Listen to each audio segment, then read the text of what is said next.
is I'll it will at least make you think, make you think about the things you've done, people you've seen, places you've been. I don't know what I'm talking about, but my hope is that you at least feel heard, and that's all I'm trying to do with these. It's nice for me to get some practice, but it's also good for people who may not really feel heard in life to really be able to put something out there that can just be out there. So, regardless of if anything I said really worked for you, hopefully you were able to just get some catharsis from just typing it all out, getting it out there. So, yeah, if you don't know what I'm talking about, there's a form that I'll put in the description for you to just ask me for advice. So we've gotten a lot of traction so far, so I'm not going to get to everything for this video, but this will be a series that I do. I don't know if it'll be like the next few videos or just I'll sprinkle it in, not sure, but either way, I'm very excited and I'm just gonna hop in. So I'm gonna read the submission and then I'm gonna give my advice after. Pretty simple, but here it goes. So I recently got a new boss and she's coming in wanting to change almost everything about how I do my job. I've been in my position for several years and I have felt very confident in how I do my work effectively. This is until my new boss started. She questions everything I do, as well as all the other employees, most of which she is not even the manager of. She has added several new responsibilities for me to do, one of which was in her job description that she was hired for. My salary remains the same even though I'm doing my full-time job plus part of her job. I'm struggling to keep up with all the projects on my plate and it's affecting my sleep, work-life balance, etc. I've casually mentioned how busy I am, but I worry if I complain too much that I won't seem like I'm a capable employee. I know I should advocate for myself and ask that my salary reflects the extra work I've taken on, but we work in a non-profit field, so the budget has always been very tight. Any advice on how I should approach either one, asking for a higher salary job or a higher salary and job title that reflects all the extra work she is expecting of me, or two, how to politely but professionally decline when she tries to add more responsibilities onto my workload. I'd rather do option number two, honestly, but I also think I deserve some more credit for everything that I am doing right now. Okay, so from what I'm hearing, basically your manager, your boss, is asking a lot of you, and there are two directions that you can go, where you can either get compensated for the work or not be given the work at all. Yeah, so that's a tough balance, and I think advocacy is always something that should be put at the forefront. So if you feel willing and able to advocate for yourself, I would always suggest you do, but that all depends on how confident you feel in the job. Like, do you feel the job can exist without you there? So if you are like one of the few employees that knows the nitty-gritty stuff, and it would be a big waste for you to, worst case scenario, get fired, then you can start to build some leverage. So that's one thing. If you feel less confident in your position, that's another thing.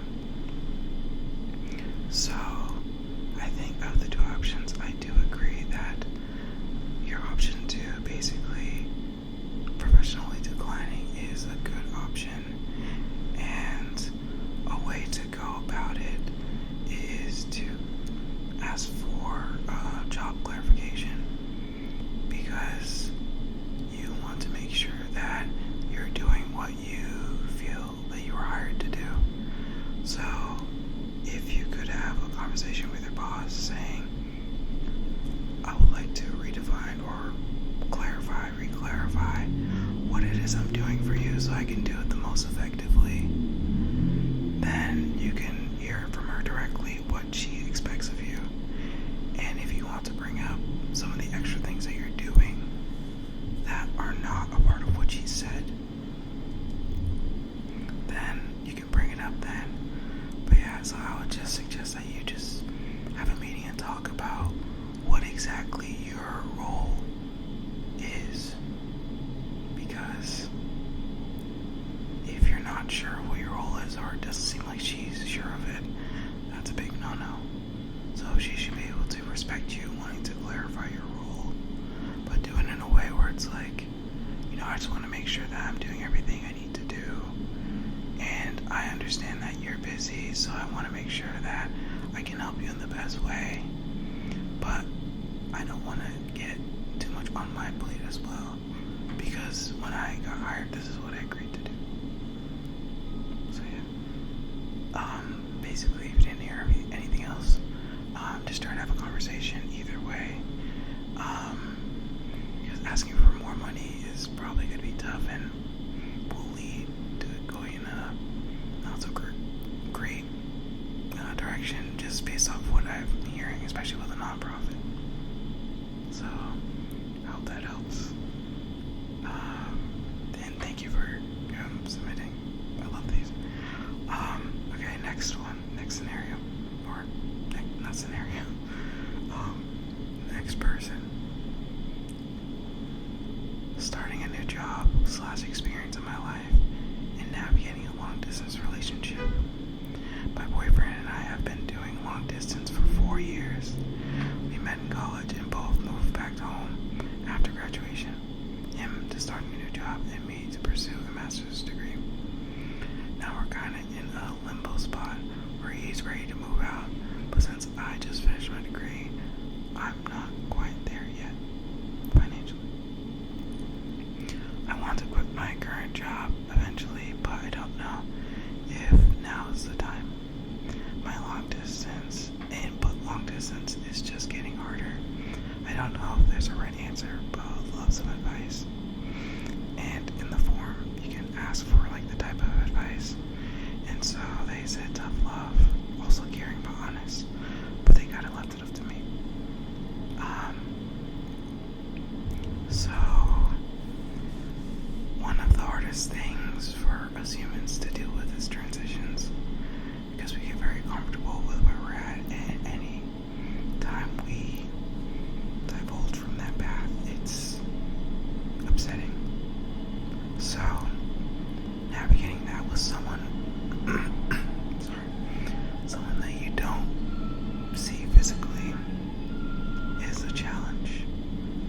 So the fact that you guys have been doing long distance for 4 years means you've most likely built in place the boundaries and things you're comfortable with, and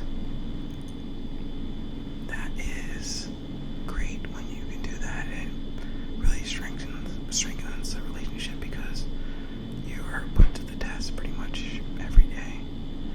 And so I think when you're put up against that and you feel like you're not on the same page, that can feel a lot more devastating, because with a busy schedule, it can be very hard to feel seen and heard, because the big thing in a relationship is to feel known. My definition of love is to know as you are known unconditionally. So it's it's to know someone as they know you, and to want to continue to know them as they know you. And so, how you described a limbo spot, where you feel like he's ready to, move in together, and you're not really in that space. That could definitely lead to a conversation.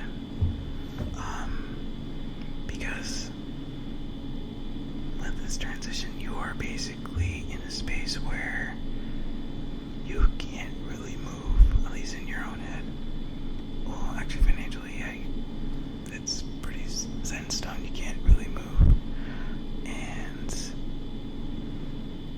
I think the biggest thing is to make sure that your boyfriend knows that and understands that he's in a certain spot and you're in a certain spot, and that he needs to see that. So I think having a conversation where you say, I understand that you're ready to move in. I think you're trying to say he's trying to move in together. But I'm not there yet. And if you guys have not talked about finances before, I think now is a good time, because 4 years, that's a good amount of time to know somebody, and you should be comfortable enough to say where you're at financially, because you're trying to grow together. So having a conversation about where you're at financially, and if you can agree to that, create some type of timeline or plan where you would feel ready to move in with him at a certain point. Now, on the other hand, if you are not sure about the relationship as a whole, and it doesn't seem like it's worth the effort at this point, that's a whole different thing. So, you didn't really mention that, but you just said long distance is getting harder, and it's not going to get easier. I think living together is definitely going to fix a lot of the things, a lot of the thoughts, where you'll either know what you want or you'll know what you don't want within this relationship. But long distance, you're not going to be able to solve those issues unless you're readily available to talk for long periods of time while being away from each other. So yeah, I don't know if that helped too much, but yeah, have a conversation about finances, and if he is understanding and is willing to move his goalpost a little bit for you, great. But if not, that's gonna be another conversation. So I hope that helped, at least a little bit. Okay. This one is just advice for overcoming severe social anxiety. And yeah, it's for me to be caring, logical, but affirming. So, actually, I have a sister that doesn't really have so much social anxiety, but she's an extreme introvert. And those are different, absolutely. But a lot depends on where the social anxiety comes from. So, and also, why do you want it to change? So, is it because you want to pursue something romantic? Is it because it's getting in the way of some of your responsibilities? What direction are you trying to go, and how is social anxiety getting in the way?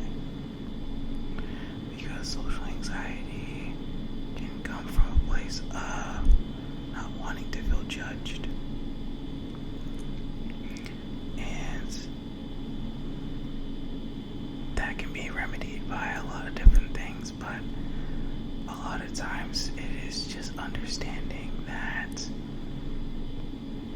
your center of the universe is not someone else's center of the universe.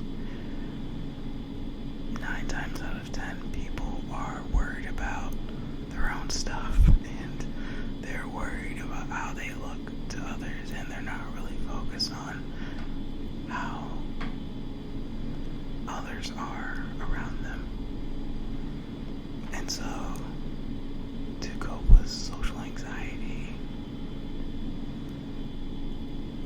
one aspect is finding your comfort and finding the things that bring you peace and bringing them with you. So if that's another person, start practicing going out with your safe person or your safe thing. Slowly get yourself comfortable like being out. And that's difficult. So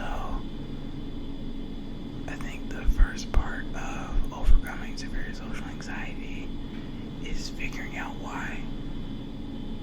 Why do you want to overcome the social anxiety? Because there are people that exist that just don't see people, are complete hermits, and they're fine. So, and that's why I brought up my sister, because she's not a hermit, but she is very content with her own company, and she can spend a long time just being by herself, and she's very comfortable that way. And so if that's something that you're comfortable with, and it seems like it's other people trying to get you outside, then don't listen to yourself. But if it's something from inside you where it's just like, no, I do want to be able to exist in society without being afraid, then you have to figure out why. I hope that helps. So basically, I would need to hear more about why you want to overcome it, and that can help guide what steps you take to get it done. So, yeah. Okay. I low-key have a crush on a guy I work with, but I can't tell how he feels. I'm also 2 years older, and I feel like a cougar. You want me to be caring but honest, but it's up to me. Crushes are hard, and I think it also depends on what type of job you have. And yeah, having a crush is something that can be so draining, because you're just caught in this space where you just like have all these feelings and nothing to do with it. Like, you can't do anything with them. So I think part of it is gauging where you think he's at. Right? Yeah. Gauging where he's at. And seeing, if you're getting any type of signals from him where he seems to want to spend time with you, if he wants to get to know you, if he wants just time, if you feel that he is trying to carve out time out of his life to see you, get to know you, that's a great sign. And so, yeah, I think the 2 years older thing, depending on the age, like if you're 18, he's 16, that's a little iffy. But if you guys are both adults, 2 years isn't really a big deal. Yeah, it's but again, it depends on how old you are and how old he is. But yeah, I think being an adult, 2 years is not really too big a thing. So you don't have to feel like a gook. That's not really. You're fine. Many couples exist, and that could just be a joke between y'all too. Just kind of like a running thing. So it could be pretty fun if you want it to be. But yeah, I think with a crush, you have to decide if you're okay with the kind of ambivalent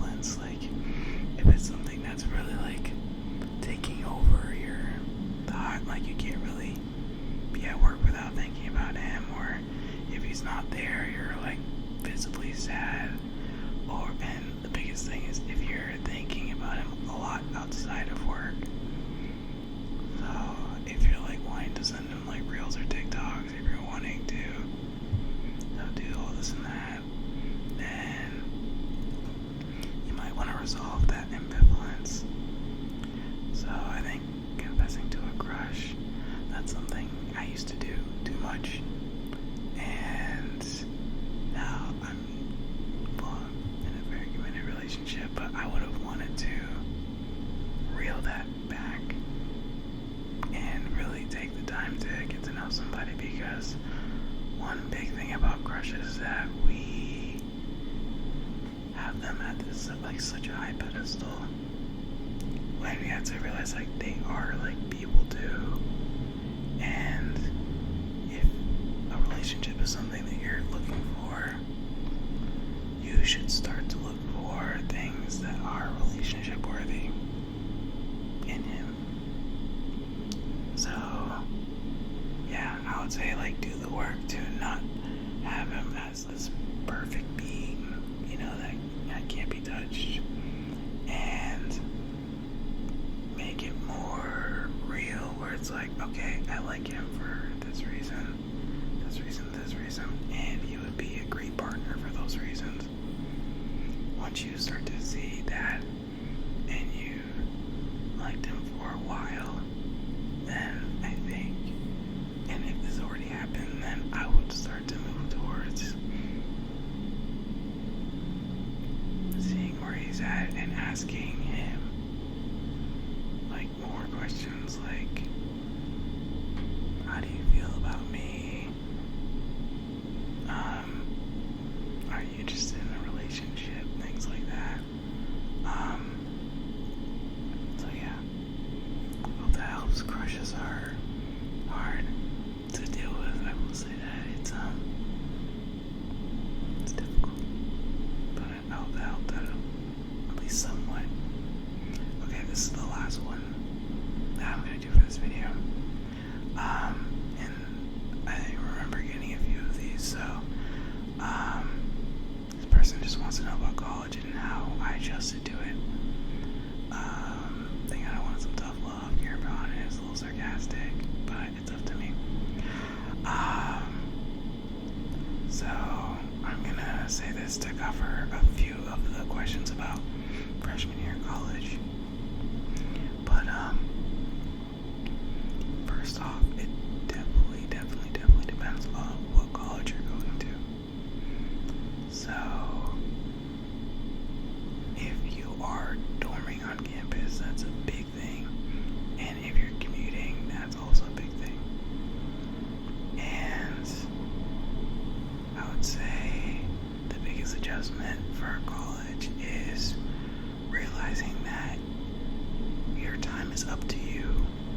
You set your own schedule, you make your own friends, you are starting to be your own person, you're starting to be treated as a young adult.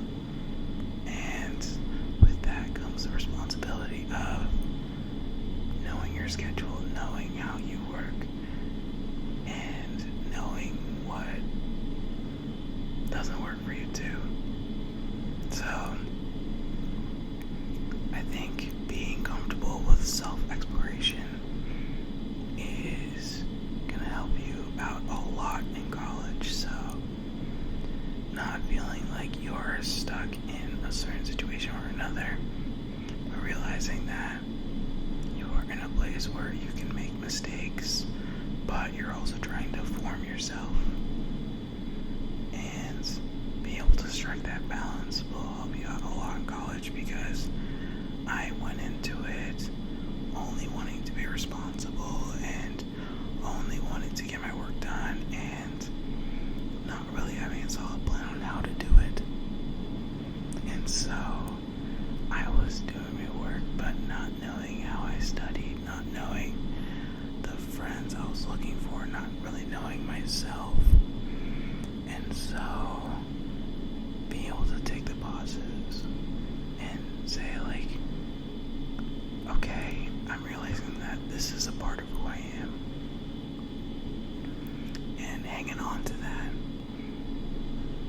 is going to help you out a lot in that transition into college, because there's going to be so much less help, because you're not going to have your parents around, you're not going to have teachers checking up on you, coaches, whoever. It's just you. And being able to build a support network within yourself, but also from your friends,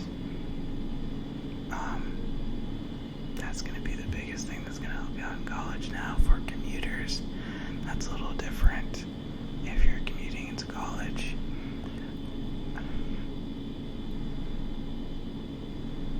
that's difficult because you are going to feel like you're not really a part of campus culture. Or if you're commuter school, there's not going to be much campus culture around. And so being able to still find yourself at home or wherever you're living is going to be the biggest thing, because you still need to prioritize finding yourself even though you're still at home, because you don't want to get trapped in kind of just not really developing, going through school and just doing it the same way you did like high school or primary school, secondary school, however you call it. You or anyone considering college, you want to make sure you prioritize self-development in whatever way you do that. So I think that's my biggest college advice on like how to adjust to it. And yeah, so I hope that helps. Yeah, so that's gonna be it for this video. I'm gonna try to do 5 each time. We still have a lot to get through, so I'll probably make a part 2 relatively soon, hopefully. But yeah, I hope you enjoyed. For those who submitted, thank you so much.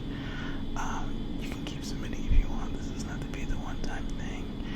And if I got something wrong or you want to add more context, you can also respond and just say, hey, this is like this post. I wanted to give you more context, and then I